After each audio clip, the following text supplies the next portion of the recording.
Let's talk politics now. A large number of youths in Anambra State have staged a protest in Oka, the state capital, calling for credible polls ahead of next weekend's governorship elections. Their march follows a report that some persons were caught with sensitive materials belonging to the Independent National Electoral Commission, INEC. Over 1,000 youths took part in the march, appealing to political parties, INEC and the voters to help ensure a smooth process.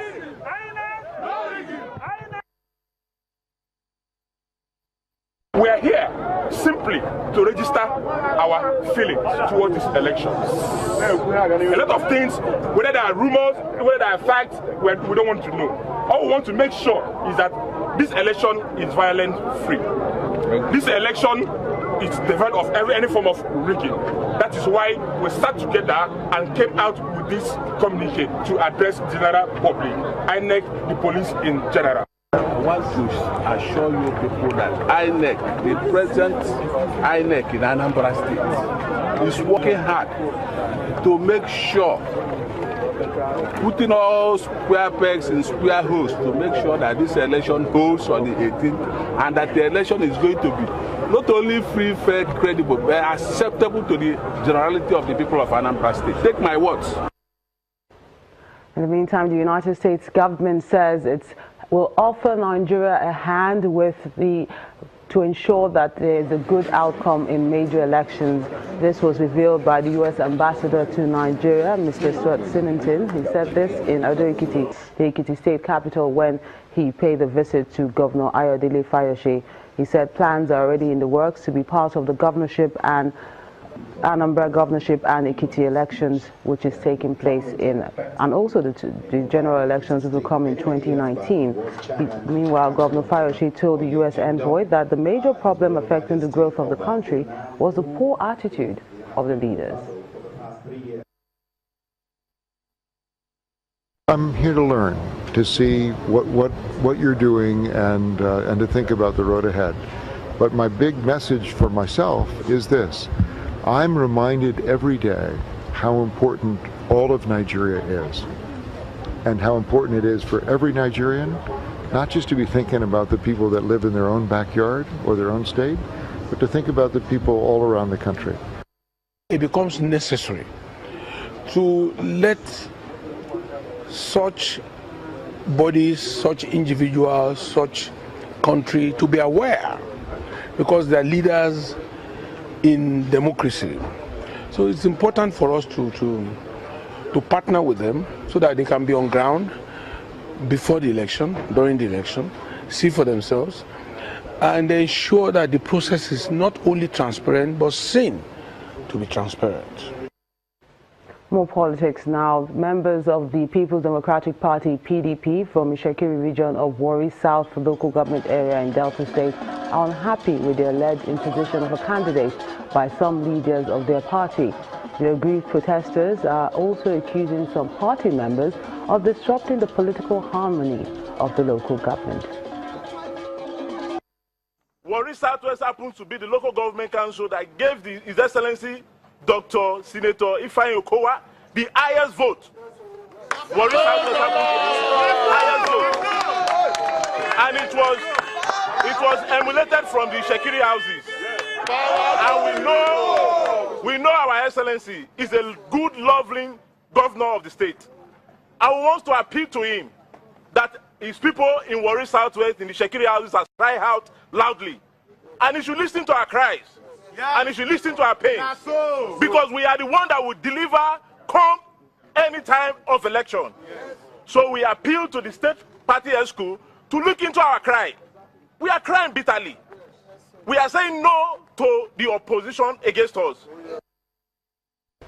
Away from politics now, in a bid to ensure an efficient land management system, Governor Yahaya Bello of Kogi State has commissioned the Kogi State Geographic Information System. The GIS is enabled to process, analyze, store, retrieve land data electronically.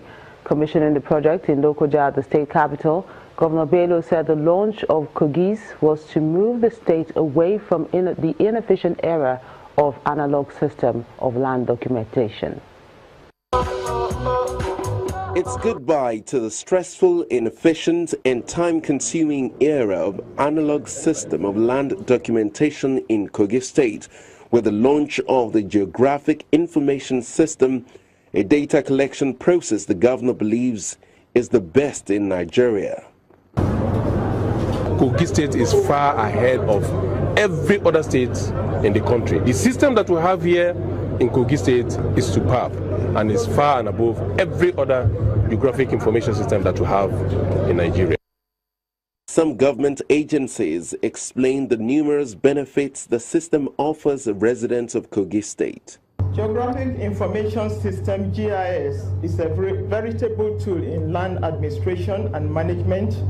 It is the modern method of keeping files and land processing with its attendant benefits of huge revenue generation and security of landed properties.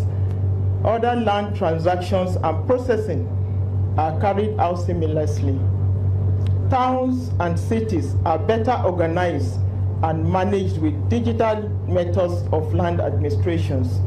The merit of this system is that land racketeering, double allocation, missing of land files, haphazard land allocation, document mutilation, outright fraud and encroachment associated with analog land administration is gone for good.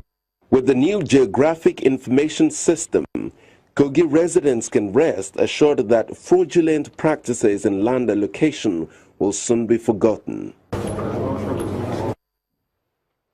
To legal matters now, a federal high court sitting in Lagos has ordered the interim forfeiture to the federal government of the property known as Flat 7B, number 16, Osborne Road, Ikoyi, Lagos, where the total sum of 13 billion naira was found by the Economic and Financial Crimes Commission, EFCC, on April the 12th. Justice Sadiu granted the interim forfeiture order and adjourned till November the 30th to give an opportunity to any interested party to come forward before the court to show cause why the property should not be permanently forfeited to the federal government. He directed the EFCC to advertise the order within 14 days in any national daily to serve as notice to such interested persons. The recovered cash, made up of about $43 million, 27,000 pounds, and 23 million naira, was said to have been kept there by the National Intelligence Agency. Mr. Ayoke, who was the director of the agency at the time when the money was discovered, has been sacked by the President, Muhammadu Buhari.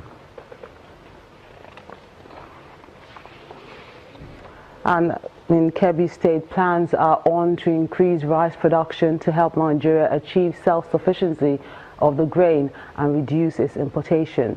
It gets better as Governor Abubakar Bagudu is promising that the state will meet the federal government and help them to achieve their 2018 target for local production.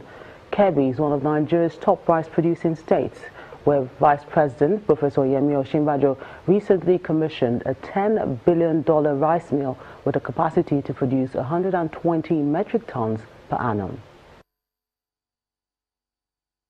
What is coming on in, despite the effort of our security agencies, is not rice that is comparable in quality to that which is produced in Nigeria, and therefore it can be sold cheaper than Nigerian produce because it's not of equivalent quality, and therefore it complicates the market and makes it seemingly attractive, even though in spite of NAFDAC warning that the rice is generally bad. The federal government, President Muhammadu Buhari, the chairman of NEC, Vice President Yemi Osinbajo, are very clear-headed about this thing. All the security agencies, the ministries dealing with this, the presidential task forces, we are all mobilized, and most importantly, the Nigerian populace is willing to offer support. We are optimistic that the target of self-sufficiency in rice by early 2018 will be met.